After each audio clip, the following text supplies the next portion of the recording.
50년 만에 동창회 수수한 차림의 윤하경을 본 이선주가 비웃으며 말했다.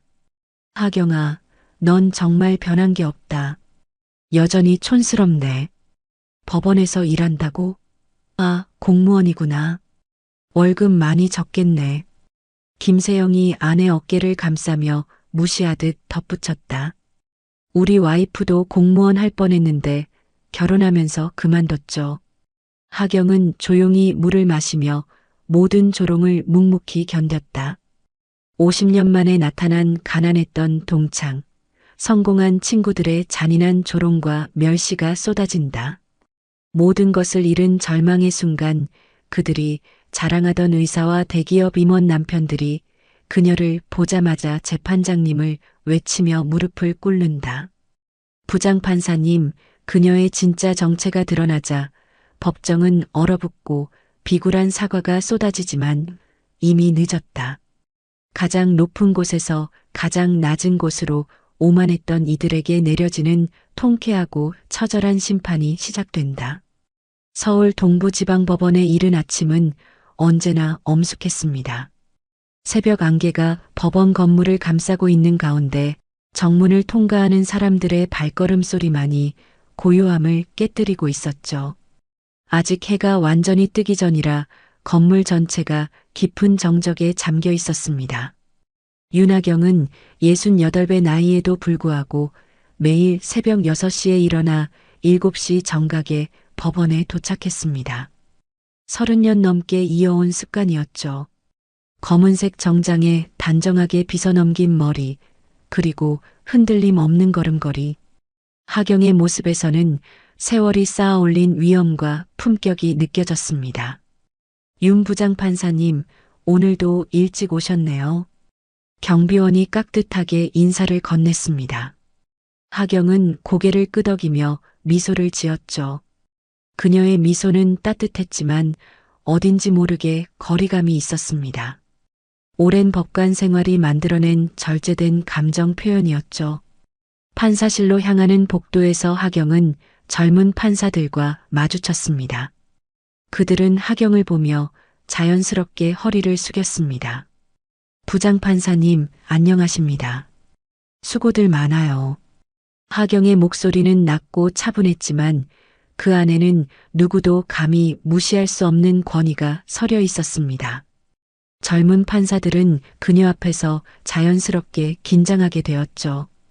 판사실 문을 열고 들어선 하경은 먼저 오늘 진행할 재판 서류들을 확인했습니다. 책상 위에는 두껍게 쌓인 사건 기록들이 가지런히 정리되어 있었죠. 하경은 하나하나 꼼꼼히 살펴보며 재판 준비를 했습니다. 오늘은 중요한 형사사건이 있군. 혼잣말을 중얼거리며 하경은 사건 개요를 읽어보았습니다. 대기업 임원의 횡령 사건이었죠. 금액도 상당하고 사회적 파장도 클 것으로 예상되는 사안이었습니다. 오전 9시 첫 번째 재판이 시작되었습니다. 하경은 검은 법복을 입고 법정으로 향했습니다. 복도를 걸어가는 그녀의 모습을 보며 사람들은 자연스럽게 길을 비켜주었죠. 기립. 법원 사무관의 우렁찬 목소리가 법정에 울려 퍼졌습니다. 법정 안의 모든 사람들이 일제히 일어서며 하경을 맞이했습니다. 하경은 재판장석에 앉으며 법정을 둘러보았습니다. 피고인석에는 양복을 입은 중년 남성이 고개를 숙이고 앉아 있었고 변호인석에는 유명 로펌의 변호사들이 자리를 잡고 있었죠. 방청석에는 취재진과 피해자, 가족들이 가득했습니다. 재판을 시작하겠습니다. 하경의 목소리가 법정에 울려 퍼지자 모든 사람들이 숨을 죽였습니다. 그녀의 음성에는 30여 년간 수많은 재판을 이끌어온 경험과 노련함이 묻어났죠. 재판이 진행되는 동안 하경은 완벽한 집중력을 보여주었습니다. 변호사들의 변론을 들을 때는 미동도 하지 않았고 피고인을 바라볼 때는 날카로운 눈빛으로 진실을 꿰뚫어 보려 했습니다. 피고인은 자신의 행위에 대해 어떻게 생각하십니까? 하경의 질문에 피고인은 떨리는 목소리로 답했습니다. 죄송합니다, 재판장님. 제가 잘못했습니다. 죄송하다는 말로 피해자들의 상처가 치유될까요? 하경의 추궁에 피고인은 더 이상 말을 하지 못했습니다. 법정은 무거운 침묵에 휩싸였죠. 첫 번째 재판이 끝난 후 하경은 잠시 휴정을 선언했습니다. 판사실로 돌아온 그녀는 창밖을 바라보며 깊은 생각에 잠겼습니다. 정의란 무엇인가? 이것은 하경이 판사가 된 이후 줄곧 자신에게 던져온 질문이었습니다. 법조문만으로는 해결할 수 없는 복잡한 인간의 문제들을 마주할 때마다 그녀는 이 질문을 떠올렸죠. 오후에는 민사소송이 이어졌습니다. 부동산 분쟁 사건이었는데 양측 모두 감정이 격해져 있었습니다. 하경은 침착하게 양측의 주장을 들으며 사실관계를 정리해 나갔습니다. 원고와 피고 모두 감정을 가라앉히고 차분히 말씀해 주시기 바랍니다. 법정은 진실을 밝히는 곳이지 감정을 드러내는 곳이 아닙니다. 하경의 단호한 말에 양측 모두 조용해졌습니다. 그녀의 목소리에는 거부할 수 없는 힘이 있었거든요. 모든 재판이 끝난 후 하경은 판사실에서 오늘의 재판 기록을 정리했습니다. 꼼꼼하고 세심한 성격 때문에 모든 것을 완벽하게 마무리하고 나서야 퇴근하는 것이 그녀의 습관이었죠. 저녁 6시가 되어서야 하경은 법원을 나섰습니다. 집으로 향하는 길에 그녀는 오늘 하루를 되돌아보았습니다. 또 하나의 평범한 하루였지만 그 평범함 속에 수많은 사람들의 인생이 담겨 있었죠. 집에 도착하자 남편 유지호가 저녁을 준비하며 기다리고 있었습니다. 은퇴한 중학교 교사인 그는 언제나 따뜻한 미소로 하경을 맞아주었죠. 오늘도 고생했어요. 힘든 재판 있었나요? 별거 아니에요. 평소와 다름없었어요. 하경은 법복을 벗으며 대답했습니다. 집에서만큼은 위험 있는 판사가 아닌 평범한 아내의 모습이었죠. 저녁 식사를 마친 후 하경은 거실 소파에 앉아 차를 마시며 하루를 마무리했습니다. 창밖으로는 서울의 야경이 반짝이고 있었죠. 화려한 불빛들 사이로 수많은 사람들의 삶이 흘러가고 있었습니다. 하경은 자신의 삶에 만족했습니다. 비록 화려하지는 않지만 의미 있는 일을 하고 있다고 생각했거든요. 정의를 실현하고 사회에 기여하는 것. 그것이 그녀가 추구하는 가치였습니다. 하지만 마음 한편에는 아직도 아물지 않은 상처가 있었습니다. 어린 시절의 기억들, 가난했던 과거, 그리고 그 시절 자신을 무시하고 조롱했던 사람들의 얼굴들. 그것들은 여전히 그녀의 마음 깊은 곳에 남아 있었죠. 하경은 차를 한 모금 마시며 생각했습니다. 과거는 과거일 뿐이라고. 지금의 자신이 중요하다고. 하지만 가끔은 궁금했습니다. 그 시절 자신을 괴롭혔던 사람들이 지금은 어떻게 살고 있을까 하고 말이죠.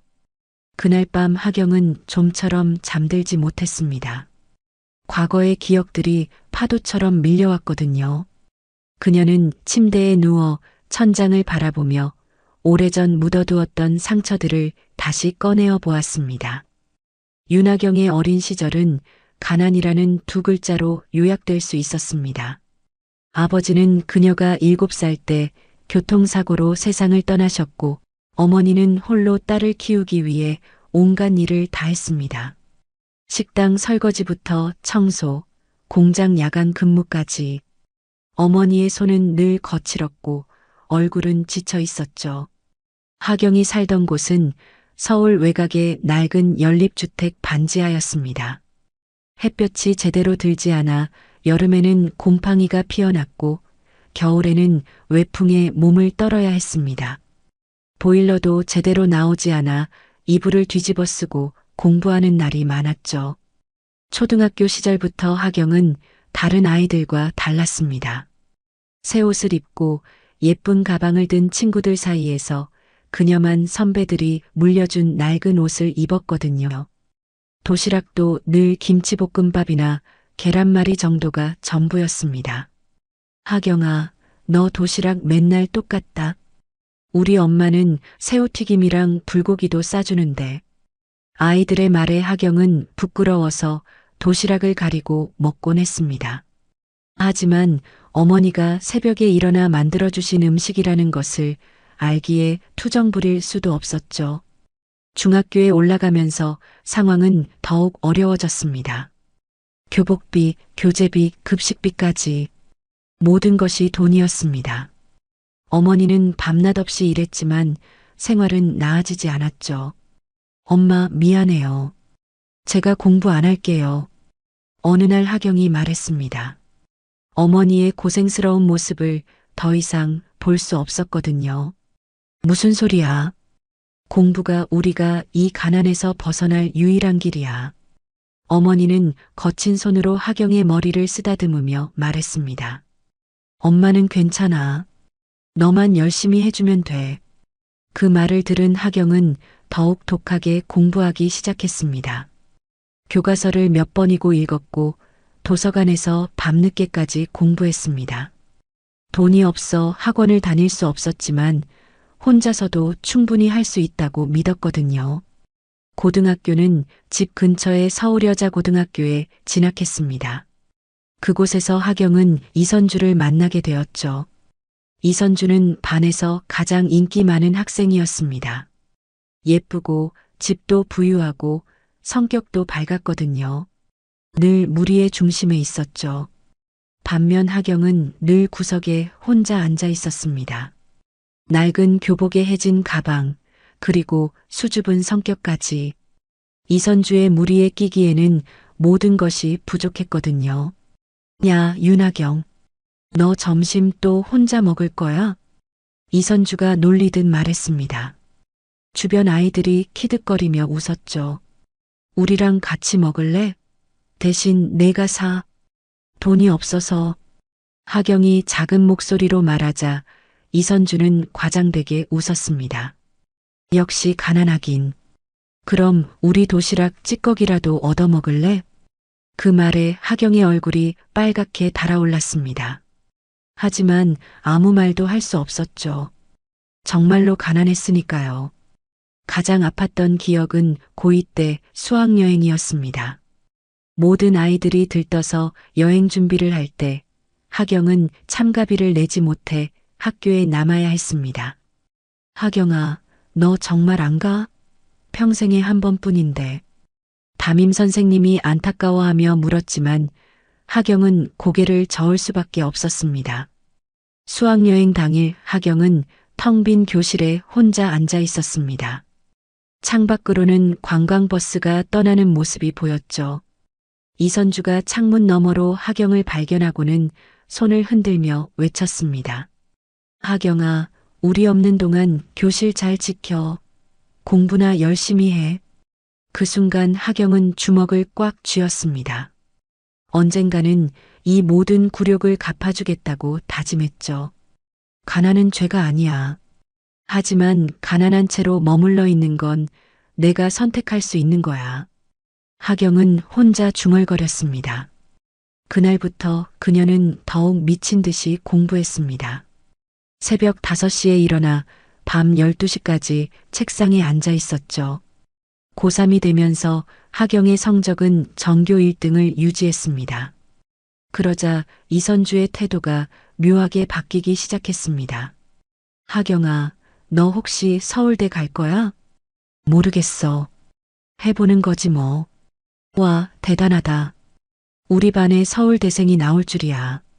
표면적으로는 칭찬하는 듯 했지만 그 속에는 질투와 시기가 섞여 있었습니다. 근데 서울대 가봤자 뭐해? 돈 없으면 똑같은 거 아니야? 이선주의 말에 하경은 아무 대답도 하지 않았습니다. 하지만 마음속으로는 다짐했죠. 반드시 성공해서 이들을 모두 내려다보겠다고. 대학 입시 결과가 나왔을 때 하경은 서울대 법학과에 합격했습니다. 전교에서 유일한 서울대 합격자였죠. 졸업식 날 하경은 수석으로 졸업하며 졸업생 대표 연설을 했습니다. 고등학교 3년간 많은 것을 배웠습니다. 공부뿐만 아니라 인생에 대해서도 말입니다. 가난이 부끄러운 것이 아니라 꿈을 포기하는 것이 부끄러운 것임을 깨달았습니다. 단상에서 연설하는 하경을 바라보는 이선주의 표정은 복잡했습니다. 질투와 부러움, 그리고 약간의 두려움까지 섞여 있었죠. 대학에 들어간 후 하경은 더욱 열심히 공부했습니다. 장학금을 받아 어머니의 부담을 덜었고 과외 아르바이트로 용돈까지 벌었습니다.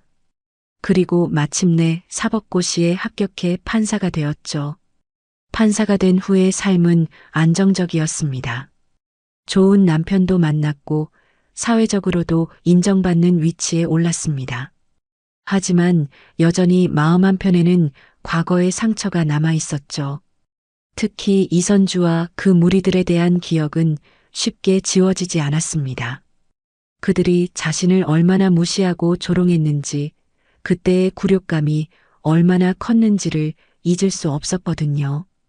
이제는 과거에 얽매이지 말자. 하경은 스스로에게 다짐했습니다. 하지만 가끔은 궁금했습니다. 그들이 지금은 어떻게 살고 있을까? 여전히 오만하고 거만한 모습일까? 아니면 세월이 흘러 조금은 겸손해졌을까? 하경은 베개를 끌어안으며 눈을 감았습니다. 내일도 바쁜 하루가 기다리고 있었거든요. 과거는 과거로 남겨두고 현재에 집중하자고 다짐하며 잠이 들었습니다. 과거의 기억들로 뒤척이던 하경이 잠들고 난 다음 날 아침이었습니다. 평소처럼 일찍 일어난 하경은 법원으로 향했죠. 오늘도 여러 재판이 예정되어 있었고 특히 오후에는 중요한 형사사건 선고가 있었습니다. 판사실에 도착한 하경은 책상 위에 놓인 우편물들을 확인했습니다. 법원 공문들 사이에 개인 우편 하나가 섞여 있었죠. 발신인을 보는 순간 하경의 손이 잠시 멈췄습니다. 서울여자고등학교 78학번 동창회 준비위원회. 편지를 뜯어보니 화려한 초대장이 들어 있었습니다. 졸업 50주년 기념 동창회 모임이라고 적혀 있었죠.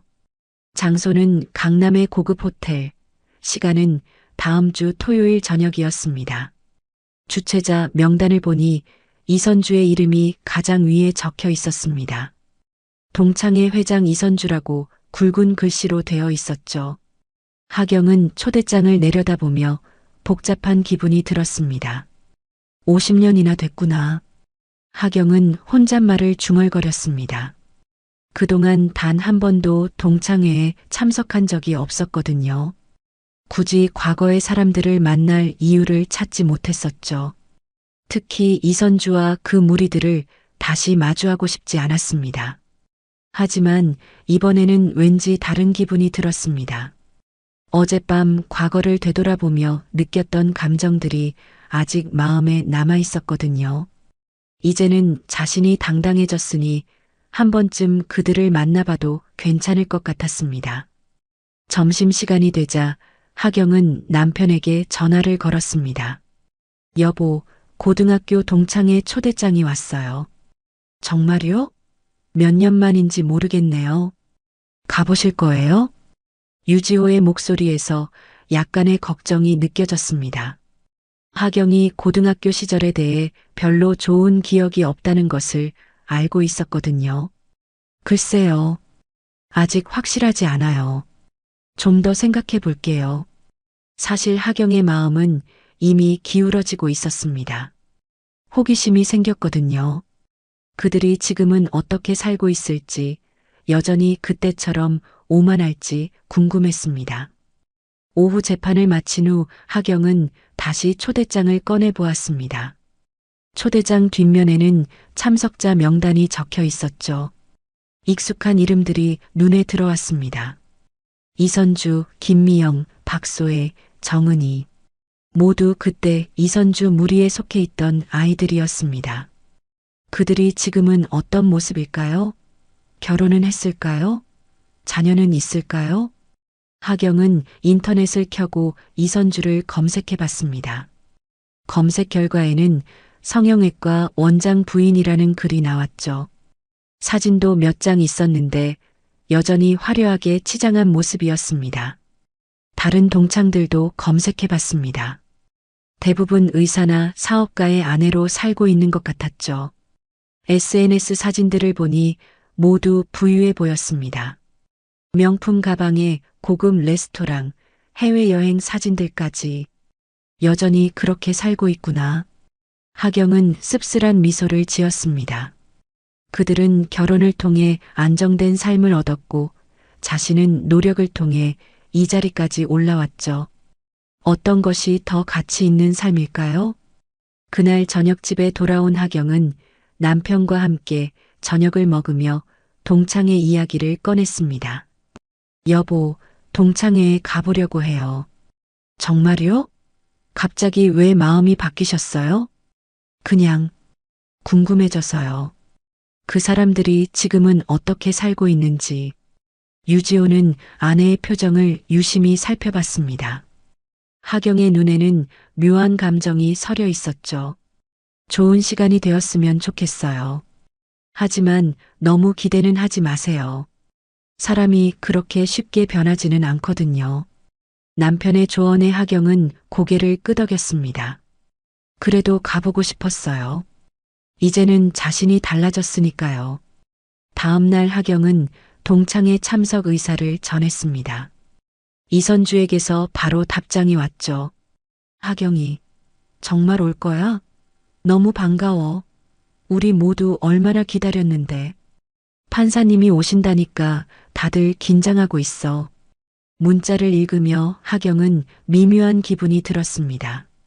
판사라는 직업 때문에 달라진 태도가 느껴졌거든요. 과거에는 가난한 집 아이라고 무시했던 그들이 이제는 사회적 지위를 의식하고 있는 것 같았습니다. 동창회까지는 일주일이 남았습니다. 하경은 그동안 마음의 준비를 했죠. 그들을 만나더라도 감정적으로 흔들리지 않겠다고 다짐했습니다. 하지만 밤마다 과거의 기억들이 되살아났습니다. 이선주가 자신의 도시락을 엎었던 날, 수학여행을 가지 못해 혼자 교실에 남았던 날, 그리고 그때마다 느꼈던 굴욕감과 분노가 다시 밀려왔죠. 이제는 다른 사람이야. 그때의 하경이가 아니라고. 하경은 거울을 보며 자신에게 말했습니다. 거울 속에는 위험 있는 판사의 모습이 비쳐 있었죠. 더 이상 가난하고 무력한 소녀가 아니었습니다. 동창회 이틀 전 하경은 옷을 고르기 시작했습니다. 평소에 입던 수수한 옷들만 옷장에 걸려 있었죠. 화려한 드레스나 명품은 없었습니다. 하경은 검은색 원피스에 진주 목걸이를 선택했습니다. 단정하지만 품격 있는 차림이었죠. 너무 소박한 건 아닐까요?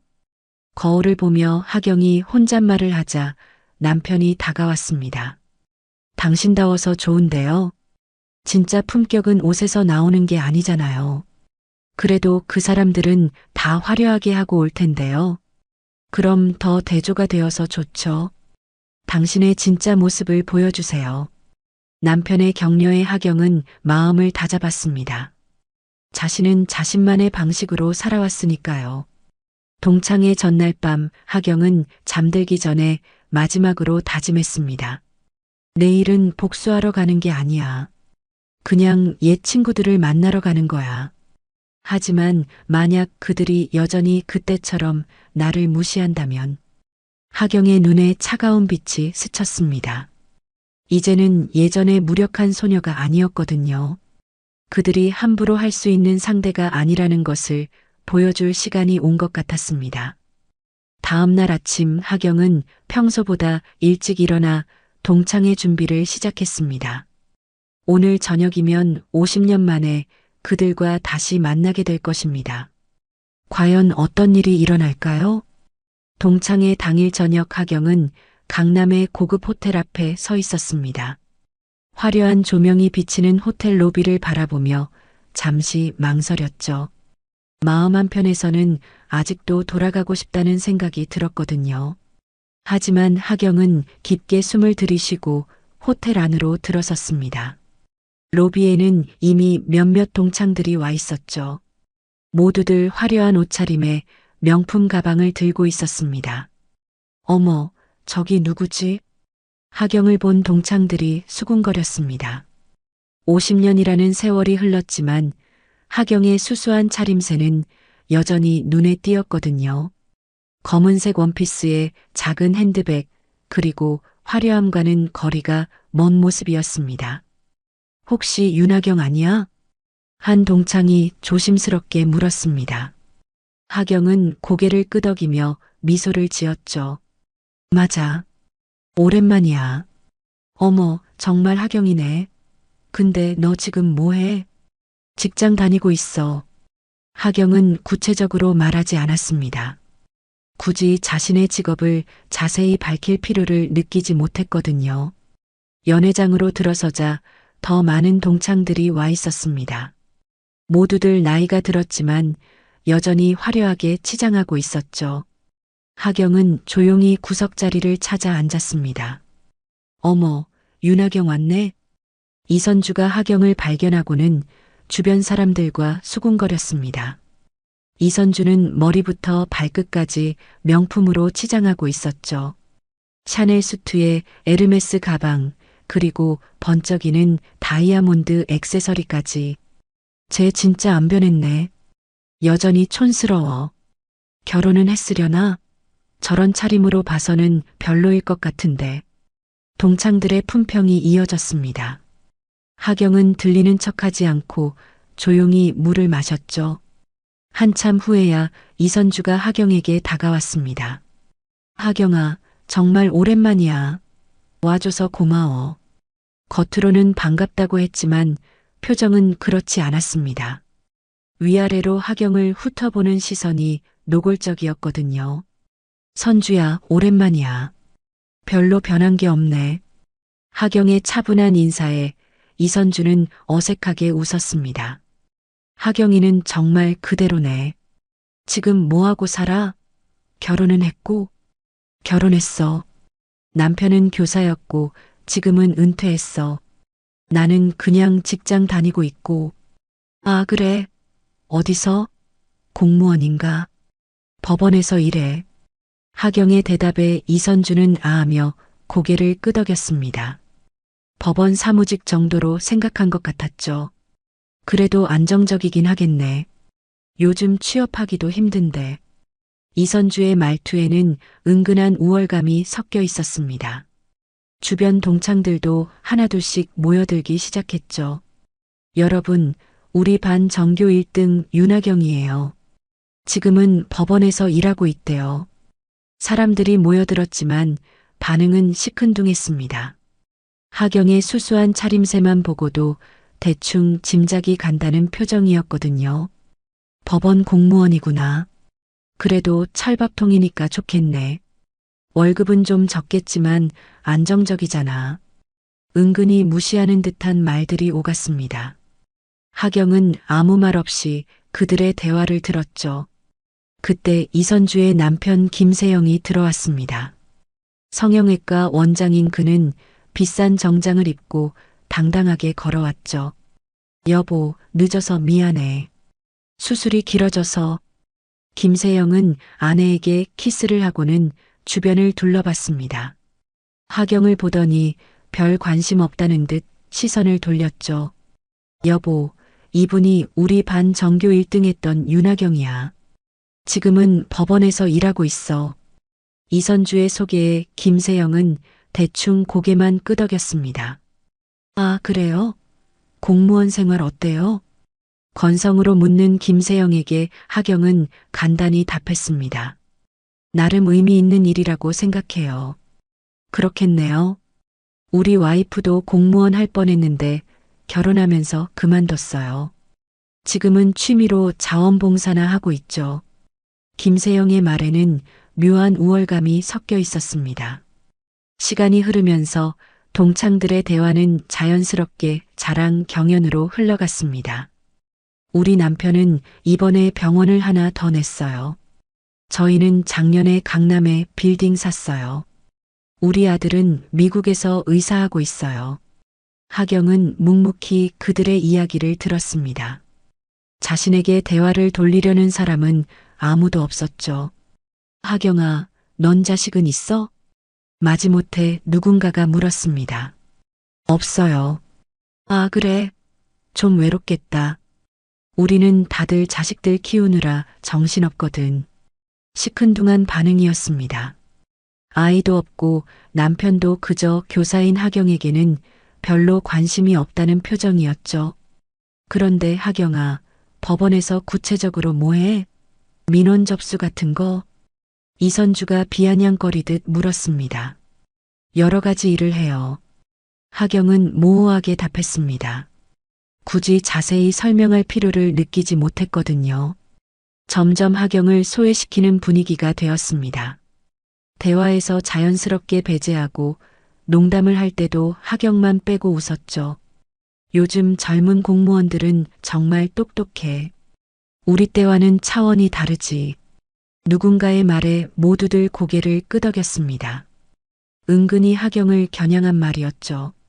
하경아, 월급은 얼마나 나와? 요즘 공무원 월급이 좀 적다던데. 노골적인 질문에 하경은 잠시 망설였습니다. 충분히 살만해요. 그래도 우리처럼 여유롭게 살기는 힘들겠지? 이런 호텔에서 모임 갖는 것도 부담스럽고. 이선주의 말에 다른 사람들도 웃었습니다. 하경의 처지를 동정하는 듯한 말이었지만 실제로는 무시하는 것이었죠. 저녁이 끝나갈 무렵 분위기는 더욱 노골적으로 변했습니다. 하경아, 넌 정말 변한 게 없다. 고등학교 때나 지금이나 똑같네. 그래도 착하니까. 우리 같으면 그렇게 검소하게 못 살겠어. 은근한 조롱이 섞인 말들이 계속되었습니다. 하경은 그 모든 것을 조용히 견뎠죠. 그런데 하경아, 혹시 우리 도움이 필요한 일 있으면 언제든 말해. 친구 좋은 게 뭐야? 이선주의 말에는 온정을 베푸는 듯한 뉘앙스가 있었습니다. 하지만 그 속에는 자신의 우월감을 확인하려는 의도가 숨어 있었죠. 마침내 하경이 자리에서 일어났습니다. 먼저 갈게요. 오늘 즐거웠어요. 벌써? 뭐 급한 일 있어? 내일 일찍 출근해야 해서요. 하경은 인사를 하고 연회장을 나섰습니다. 뒤에서 수군거리는 소리가 들렸지만 신경 쓰지 않았죠. 호텔을 나선 하경은 찬 밤 공기를 마시며 깊게 숨을 들이쉬었습니다. 예상했던 대로였지만 여전히 씁쓸한 기분이었습니다. 아무것도 변하지 않았구나. 하경은 혼잣말을 중얼거렸습니다. 하지만 이번에는 달랐죠. 더 이상 상처받지 않았거든요. 오히려 그들이 곧 어떤 진실을 마주하게 될지 궁금했습니다. 집으로 향하는 택시 안에서 하경은 창밖을 바라봤습니다. 며칠 후 그들이 받을 충격을 생각하니 마음이 평온해졌죠. 동창회가 끝난 지 사흘이 지난 화요일 아침이었습니다. 하경은 평소처럼 일찍 출근해서 오늘 배당받을 사건들을 확인하고 있었죠. 컴퓨터 화면에 새로운 형사사건 목록이 떴습니다. 하경은 무심코 피고인 명단을 훑어보다가 손이 멈췄습니다. 이게 뭐지? 화면에 떠오른 이름을 다시 한번 확인했습니다. 김세형, 동창회에서 만났던 이선주의 남편이었죠. 그 옆에는 박재현, 이동욱 등 낯익은 성씨들이 더 있었습니다. 사건 개요를 자세히 읽어보니 더욱 놀라웠습니다. 탈세, 부동산 투기, 의료법 위반, 그리고 정치자금법 위반까지. 그것도 조직적이고 계획적인 범죄였습니다. 김세영이 주범으로 다른 동창 남편들이 공범으로 기소되어 있었죠. 세상에. 하경은 의자에 깊숙이 몸을 맡겼습니다. 사흘 전 동창회에서 자신을 무시하며 잘난 척했던 그들의 남편들이 피고인석에 앉게 될 줄이야. 운명의 장난치고는 너무나 극적이었습니다. 재판 날짜는 오늘 오후 2시로 잡혀 있었습니다. 하경은 사건 기록을 꼼꼼히 검토하기 시작했죠. 판사로서 공정하게 재판을 진행해야 한다는 책임감이 들었습니다. 오후 2시 재판이 시작될 시간이 되었습니다. 법정 안에는 이미 많은 사람들이 자리를 잡고 있었죠. 피고인석에는 김세영과 박재현, 이동욱이 앉아 있었습니다. 방청석에는 취재진과 가족들이 가득했습니다. 특히 방청석에는 이선주를 비롯한 동창들이 남편들을 응원하러 와 있었습니다. 그들은 여전히 하경이 재판장이라는 사실을 모르고 있었죠. 기립. 법원 사무관의 우렁찬 목소리가 법정에 울려 퍼졌습니다. 모든 사람들이 일제히 일어서며 재판장을 기다렸습니다. 그리고 재판장 문이 열렸습니다. 검은 법복을 입은 윤하경 부장판사가 위험 있는 걸음으로 재판장석으로 향했습니다. 그 순간 법정은 완전히 얼어붙었습니다. 피고인석의 김세영이 가장 먼저 반응했습니다. 그의 얼굴이 하얗게 질렸죠. 어떻게? 방청석의 이선주는 입을 틀어막았습니다. 며칠 전 자신이 무시하고 조롱했던 그 법원 공무원이 바로 재판장이었다니. 저게 하경이야? 부장판사라고 했잖아. 동창들 사이에서 작은 소동이 일어났습니다. 그때였습니다. 피고인석에 앉아있던 김세영이 벌떡 일어나더니 하경을 향해 달려왔습니다.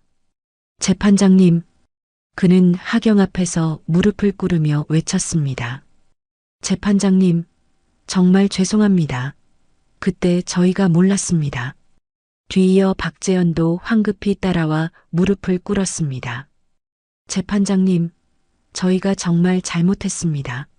용서해 주십시오. 이동욱까지 합세하며 3명의 피고인이 모두 무릎을 꿇고 있었습니다.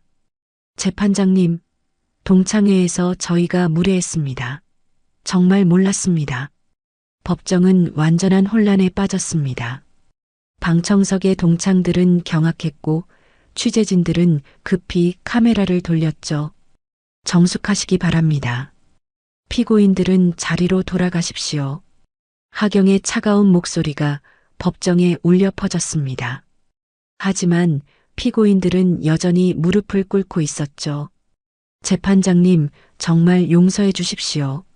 저희가 정신이 나갔었습니다. 김세영의 목소리는 떨리고 있었습니다. 피고인들은 즉시 자리로 돌아가시기 바랍니다. 재판을 방해하시면 퇴정 조치하겠습니다.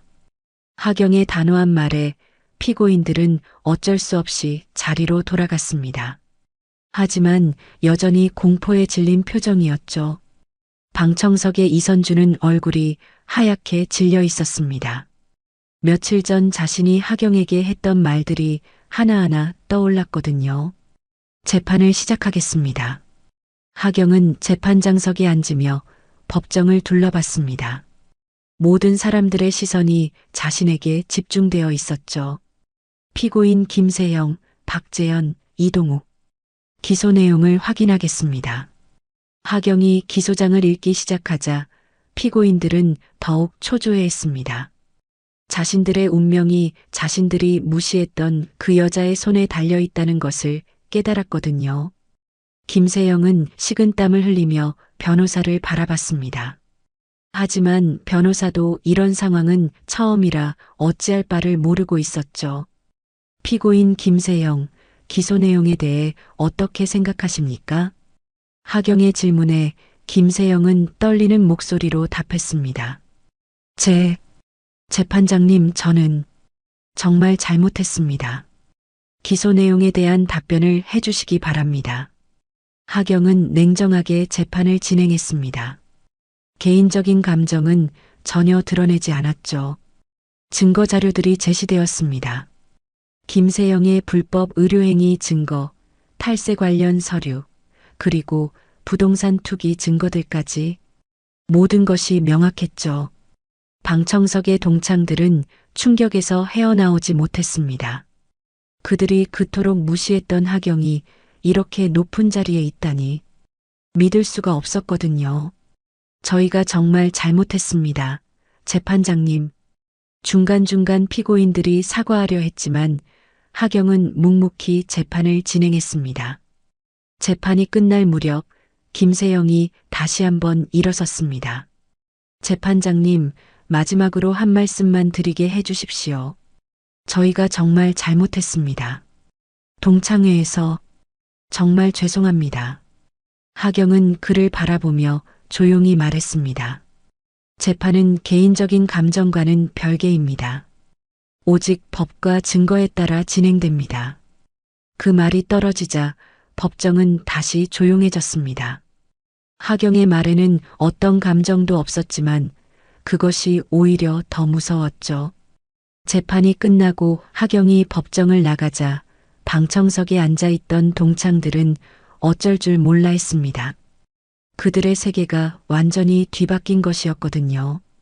이선주는 친구들과 급히 상의했습니다. 어떻게 하지? 하경이한테 사과해야 하는 거 아니야? 하지만 이미 늦었습니다. 그들이 무시했던 그 여자는 이제 그들이 함부로 접근할 수 없는 존재가 되어 있었으니까요. 재판이 끝난 후 법정 밖은 완전한 혼란이었습니다. 취재진들이 몰려들었고 피고인들과 그 가족들은 어쩔 줄 몰라 하고 있었죠. 특히 이선주를 비롯한 동창들은 충격에서 헤어나오지 못했습니다. 어떻게 이런 일이? 이선주는 친구들과 함께 법원 복도 한쪽에 모여 있었습니다. 모두들 얼굴이 하얗게 질려 있었죠. 우리가 그때 얼마나 무례했는지 알아? 재판장님한테 그런 식으로 대했다니. 몰랐으니까 그랬지. 누가 알았겠어. 하경이가 부장판사라는 걸. 하지만 변명은 소용없었습니다. 이미 벌어진 일이었거든요.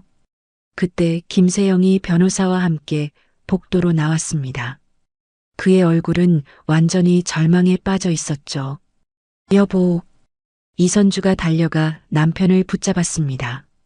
어떻게 된 거야? 재판장이 하경이라니. 나도 몰랐어. 동창회에서 그냥 법원 공무원인 줄 알았는데 부장판사였다니. 김세영은 고개를 저으며 한숨을 내쉬었습니다. 이제 어떻게 돼? 글쎄, 증거가 너무 확실해. 변호사도 어렵다고 하네. 이선주는 절망에 빠졌습니다. 남편이 감옥에 가게 될지도 모르는 상황이었거든요. 하경이한테 가서 사과해야 하는 거 아니야? 지금 가서? 재판 중인데 그럴 수 있겠어?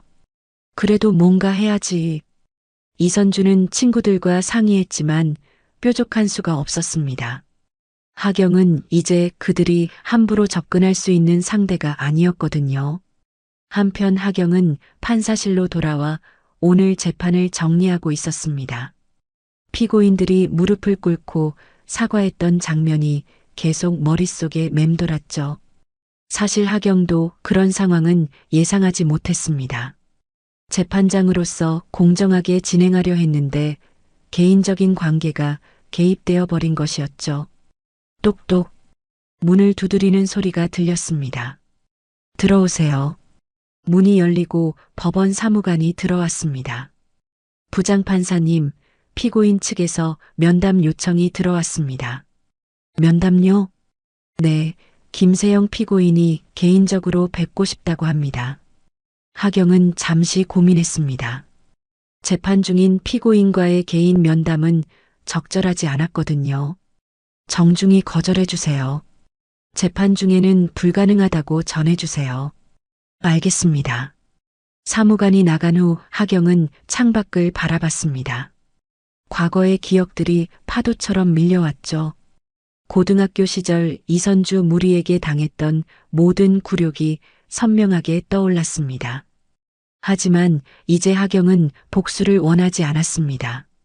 그저 법에 따라 공정하게 재판하면 될 일이었죠. 개인적인 감정은 접어두고 판사로서의 의무를 다하는 것이 중요했습니다. 그날 저녁 집에 돌아온 하경을 남편이 맞이했습니다. 오늘 힘든 하루였겠어요. 유지호는 뉴스를 통해 이미 상황을 알고 있었습니다. 네, 좀 복잡했어요. 하경은 남편에게 오늘 있었던 일을 자세히 이야기했습니다. 피고인들이 무릎을 꿇고 사과했던 것부터 동창들의 당황한 모습까지. 어떤 기분이에요? 속이 시원하시겠어요. 그런 건 아니에요. 오히려 씁쓸해요. 하경은 차를 마시며 말했습니다. 사람들이 저를 대하는 태도가 완전히 달라졌어요. 며칠 전까지만 해도 무시하던 사람들이 이제는 재판장님이라고 떨고 있죠. 그게 현실이에요. 사람들은 지위와 권력을 보고 판단하죠. 알아요. 하지만 씁쓸해요. 저는 여전히 같은 사람인데 말이에요. 다음 날 하경은 평소보다 일찍 법원에 도착했습니다. 벌써 취재진들이 몰려 있었죠. 어제 재판이 화제가 되어 언론의 관심이 더욱 높아진 것 같았습니다. 판사실로 향하는 복도에서 하경은 이선주와 마주쳤습니다. 이선주는 하경을 보자마자 급히 다가왔죠. 하경아. 아니, 재판장님. 이선주의 목소리는 떨리고 있었습니다. 선주야. 하경은 담담하게 인사했습니다. 재판장님, 정말 죄송해요. 동창회에서 저희가 너무 무례했어요. 정말 몰랐어요. 이선주는 거의 울음을 터뜨릴 것 같았습니다. 괜찮아. 과거 일이야. 아니에요. 저희가 정말 잘못했어요. 제발, 우리 남편 좀 봐주세요. 그 순간 하경의 표정이 굳어졌습니다. 선주야, 지금 나한테 뭘 요구하는 거야? 아, 아니에요. 그게 아니라, 재판은 법에 따라 진행돼. 개인적인 관계는 상관없어. 하경의 단호한 말에 이선주는 더 이상 말할 수 없었습니다.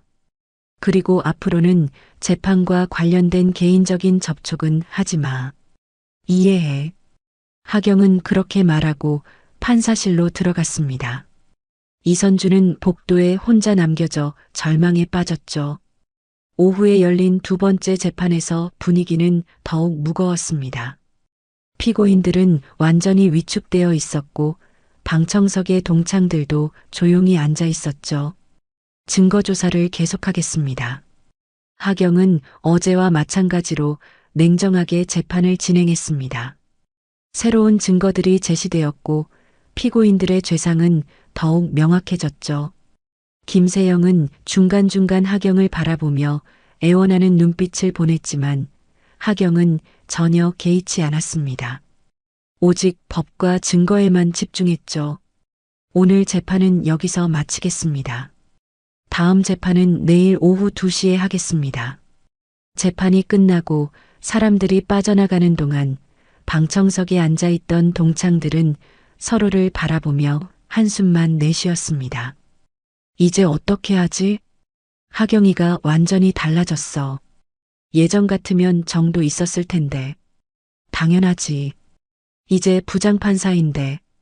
그들은 자신들의 어리석음을 뒤늦게 깨달았지만 이미 늦었습니다. 돌이킬 수 없는 강을 건너버린 것이었죠. 그날 밤 하경은 침대에 누워 천장을 바라보며 생각했습니다.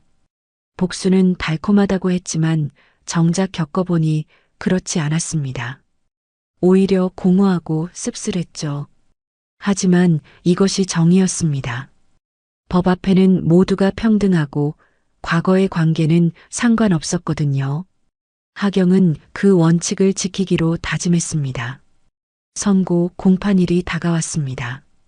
일주일간 계속된 재판을 통해 피고인들의 죄상은 명확히 드러났죠. 김세영과 박재현, 이동욱의 조직적인 범죄 행위에 대한 증거들이 법정에서 낱낱이 공개되었습니다. 선고일 아침, 법원 앞에는 평소보다 더 많은 취재진들이 몰려 있었습니다. 동창 판사의 복수 재판이라는 자극적인 제목으로 언론의 관심이 집중되었거든요. 하지만 하경은 그런 시선들을 의식하지 않았습니다. 하경은 평소와 다름없이 차분하게 판사실에서 선고문을 검토하고 있었습니다. 법과 양심에 따라 내린 판단이었죠. 개인적인 감정은 완전히 배제하고 오직 범죄의 경중과 사회에 미친 영향만을 고려했습니다. 똑똑. 문을 두드리는 소리가 들렸습니다. 들어오세요. 법원 사무관이 들어왔습니다. 부장판사님, 선고 공판 준비가 완료되었습니다. 알겠습니다. 하경은 검은 법복을 입고 거울을 한 번 더 확인했습니다. 거울 속에는 흔들림 없는 눈빛의 판사가 서 있었죠. 법정으로 향하는 복도에서 하경은 깊게 숨을 들이쉬었습니다. 오늘이 이 모든 일의 마지막이 될 것입니다. 그리고 진정한 정의가 실현되는 순간이기도 했죠. 법정 안은 긴장감으로 가득했습니다. 피고인석에는 김세영, 박재현, 이동욱이 창백한 얼굴로 앉아 있었습니다. 방청석에는 이선주를 비롯한 가족들과 동창들, 그리고 수많은 취재진들이 자리를 잡고 있었죠. 기립. 법원 사무관의 선언과 함께 모든 사람들이 일어섰습니다. 하경이 재판장석으로 들어오는 순간 법정은 완전한 정적에 휩싸였습니다. 하경은 재판장석에 앉으며 법정을 둘러봤습니다. 피고인들의 불안한 표정, 방청석 가족들의 절망적인 눈빛, 그리고 이선주의 애원하는 시선까지. 하지만 하경의 표정은 변하지 않았습니다. 선고를 선언하겠습니다. 하경의 목소리가 법정에 울려 퍼졌습니다. 모든 사람들이 숨을 죽이고 그녀의 말을 기다렸죠. 피고인 김세영에 대하여. 하경은 선고문을 읽기 시작했습니다. 피고인은 성형외과 의사라는 사회적 지위를 이용하여 불법 의료행위를 자행했습니다. 또한 그 수익금으로 조직적인 탈세와 부동산 투기를 벌였습니다. 김세영의 얼굴이 더욱 하얗게 질렸습니다. 이러한 행위는 단순한 개인적 일탈이 아닙니다. 사회적 신뢰를 저버린 중대한 범죄입니다. 하경은 잠시 말을 멈추고 김세영을 바라봤습니다. 그는 떨리는 손으로 책상을 붙잡고 있었죠. 따라서 피고인 김세영에게 징역 3년, 벌금 5억 원을 선고합니다. 방청석에서 이선주의 비명이 터져 나왔습니다. 3년이라는 실형이었죠. 피고인 박재현에 대하여. 하경은 계속해서 선고문을 읽었습니다. 피고인은 건설업체 대표로서 허위 정보를 유포하고 부동산 투기에 가담했습니다. 징역 2년 6개월, 벌금 3억 원을 선고합니다. 박재현도 고개를 떨구며 절망에 빠졌습니다. 피고인 이동욱에 대하여는 징역 2년, 집행유예 3년, 벌금 2억 원을 선고합니다. 3명의 선고가 모두 끝났습니다. 김세영과 박재현은 실형을, 이동욱은 집행유예를 받았죠. 이상으로 선고를 마치겠습니다. 하경의 선고가 끝나자 법정은 혼란에 빠졌습니다. 가족들의 울음소리와 취재진들의 웅성거림이 뒤섞였죠. 김세영이 벌떡 일어나 하경을 향해 외쳤습니다. 재판장님, 제발 한 번만 더 기회를 주십시오. 재판장님, 저희가 정말 잘못했습니다. 박재현도 함께 애원했지만 하경은 묵묵히 자리에서 일어났습니다. 판결에 불복하시면 항소하시기 바랍니다. 하경은 그렇게 말하고 법정을 나갔습니다. 뒤에서 들려오는 울음소리와 절규를 뒤로 한 채로 말이죠. 법정을 나온 하경은 복도에서 잠시 걸음을 멈췄습니다. 이제 정말로 모든 게 끝난 것 같았죠. 길고 긴 여정의 마지막이었습니다. 재판장님, 뒤에서 이선주의 목소리가 들렸습니다. 하경은 돌아보지 않고 계속 걸었죠. 재판장님, 제발 한 말씀만. 이선주가 뛰어와 하경 앞을 막아섰습니다. 그녀의 얼굴은 눈물범벅이었죠. 하경아, 제발 우리 남편을 도와줘. 내가 할 수 있잖아. 하경은 차가운 눈으로 이선주를 바라봤습니다. 선주야, 지금 무슨 말을 하는 거야? 제발, 우리가 잘못했어. 미안해. 그러니까 제발. 법은 이미 집행됐어. 더 이상 할 수 있는 건 없어. 하경의 단호한 말에 이선주는 더욱 절망했습니다. 그럼 이게 복수야? 우리한테 복수하는 거야? 그 말에 하경의 표정이 잠시 흔들렸습니다. 복수? 하경은 씁쓸하게 웃었습니다. 이건 복수가 아니야. 이건 정의야. 정의라고? 개인적인 감정 때문에.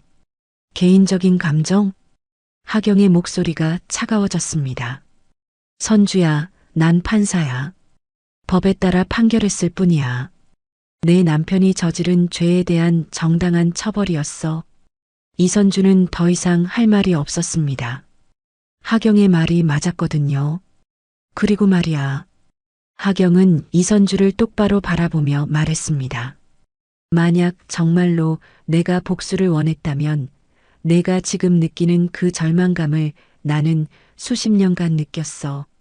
너희들 때문에 말이야. 이선주의 얼굴이 하얗게 질렸습니다. 하지만 난 복수하지 않았어. 그저 법에 따라 판결했을 뿐이야. 그게 판사인 내 의무니까. 하경은 그렇게 말하고 돌아서려 했습니다. 하경아. 이선주가 마지막으로 불렀습니다. 우리 친구였잖아. 하경은 걸음을 멈추고 뒤돌아봤습니다. 친구? 하경의 눈에 서늘한 빛이 스쳤습니다. 선주야, 우리가 언제 친구였어? 넌 날 친구라고 생각한 적이 단 한 번이라도 있었어? 이선주는 대답할 수 없었습니다. 넌 날 항상 무시했고 조롱했고 깔봤어. 그게 내가 생각하는 친구야? 하경의 말에 이선주는 고개를 숙였습니다. 이제 와서 친구라고 말하지 마. 너무 늦었어. 하경은 마지막으로 그렇게 말하고 판사실로 향했습니다. 이선주는 복도에 혼자 남겨져 오열했죠. 판사실로 돌아온 하경은 의자에 깊숙이 몸을 맡겼습니다. 길고 긴 재판이 드디어 끝났습니다. 정의는 실현되었고 죄에는 합당한 벌이 따랐죠. 하지만 왜 마음이 이렇게 공허할까요? 복수는 달콤하다고 했는데 정작 겪어보니 그렇지 않았습니다. 오히려 씁쓸하고 허전했죠. 하경은 창밖을 바라보며 생각했습니다. 이제 정말로 과거와 결별할 때가 온 것 같았습니다. 8챕터 선고 공판이 끝난 지 일주일이 지났습니다. 언론의 관심도 점차 다른 곳으로 옮겨갔고 법원도 평소의 고요함을 되찾았죠. 하지만 하경의 마음은 여전히 복잡했습니다. 그날 오후 하경은 마지막 재판을 마치고 판사실로 돌아왔습니다. 책상 위에는 사직서, 양식이 놓여 있었죠. 며칠 전부터 고민해왔던 결정이었습니다. 30년이라는 시간. 하경은 혼잣말을 중얼거렸습니다. 판사로서 보낸 세월이 결코 짧지 않았죠. 하지만 이번 재판을 통해 깨달은 것이 있었습니다. 진정한 정의는 법정에서만 이루어지는 것이 아니라는 것을 말입니다. 하경은 사직서에 날짜를 적고 서명했습니다. 더 이상 머뭇거릴 이유가 없었거든요. 그날 저녁 집에 돌아온 하경을 남편이 맞이했습니다. 오늘도 고생했어요. 표정이 좀 밝아 보이네요. 유지호는 아내의 변화를 느꼈습니다. 며칠 전까지만 해도 무거웠던 표정이 한결 가벼워져 있었거든요. 여보, 제가 결정한 게 있어요. 하경은 사직서를 남편에게 보여주었습니다. 사직서요? 갑자기 왜요? 이번 일을 겪으면서 생각이 많이 바뀌었어요.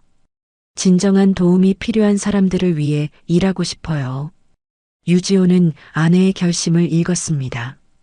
어떤 계획이 있으세요? 무료 법률 상담소를 열려고 해요. 가난하고 억울한 사람들을 위한 곳으로요. 하경의 눈에는 새로운 희망이 빛나고 있었습니다. 좋은 생각이에요. 당신다운 결정이네요. 남편의 지지에 하경은 미소를 지었습니다. 한 달 후 하경은 서울 외곽의 작은 마을에 희망 법률 상담소를 열었습니다.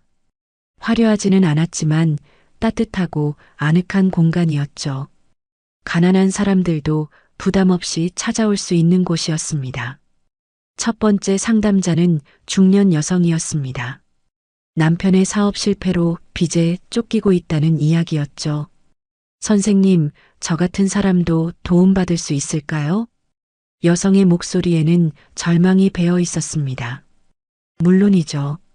함께 해결 방법을 찾아봅시다. 하경은 따뜻하게 미소 지으며 답했습니다. 이때의 하경은 위험 있는 판사가 아니라 따뜻한 인간이었죠. 상담소를 연 지 몇 주가 지나자 소문이 퍼지기 시작했습니다. 친절하고 실력 있는 변호사가 무료로 상담해준다는 이야기였죠. 점점 더 많은 사람들이 찾아왔습니다. 어느 날 오후 상담소 문이 조심스럽게 열렸습니다. 들어온 사람을 보고 하경은 잠시 놀랐죠. 이선주였습니다. 하경아. 이선주는 예전의 화려함은 온데간데 없이 초라한 모습이었습니다. 김세영이 감옥에 간 후 모든 것을 잃었던 것 같았죠. 선주야, 앉아. 하경은 의외로 담담하게 이선주를 맞이했습니다. 여기가 내가 연 곳이구나. 이선주는 상담소를 둘러보며 말했습니다. 응, 도움이 필요한 사람들을 위한 곳이야. 나도 도움을 받을 수 있을까? 이선주의 목소리는 작고 떨리고 있었습니다. 무슨 일인데? 하경은 전문적인 태도로 물었습니다. 남편이 감옥에 간 후에 모든 게 무너졌어. 집도 넘어가고 빚도 많고 혼자서는 감당이 안 돼. 이선주는 그동안의 상황을 설명했습니다. 김세영의 범죄로 인해 재산이 압류되었고 막대한 손해배상금까지 떠안게 되었다는 것이었죠. 하경은 조용히 이선주의 이야기를 들었습니다. 예전 같았으면 통쾌했겠지만 이제는 그저 안타까웠죠. 법적으로 해결할 방법들이 있어. 차근차근 정리해보자. 정말 도와줄 거야? 이선주는 믿을 수 없다는 표정이었습니다. 여기는 도움이 필요한 모든 사람을 위한 곳이야. 너도 예외는 아니야. 하경의 말에 이선주의 눈에서 눈물이 흘러내렸습니다. 하경아, 정말 미안해. 그동안 내가 얼마나 잘못했는지 이제야 알겠어. 이제 와서 사과는 필요 없어. 그보다 앞으로 어떻게 살지를 생각해보자. 하경은 이선주의 문제를 차근차근 분석하기 시작했습니다. 법적 절차를 통해 해결할 수 있는 방법들을 하나씩 설명해 주었죠. 몇 시간에 걸친 상담이 끝났을 때 이선주의 표정이 한결 밝아져 있었습니다. 고마워, 하경아. 정말 고마워. 천천히 해결해 나가면 돼. 혼자가 아니야. 이선주가 나간 후 하경은 창밖을 바라보며 생각했습니다. 복수보다 용서가, 증오보다 화해가 더 큰 힘을 가지고 있다는 것을 깨달았죠. 그날 저녁 집에 돌아온 하경은 남편에게 오늘 있었던 일을 이야기했습니다.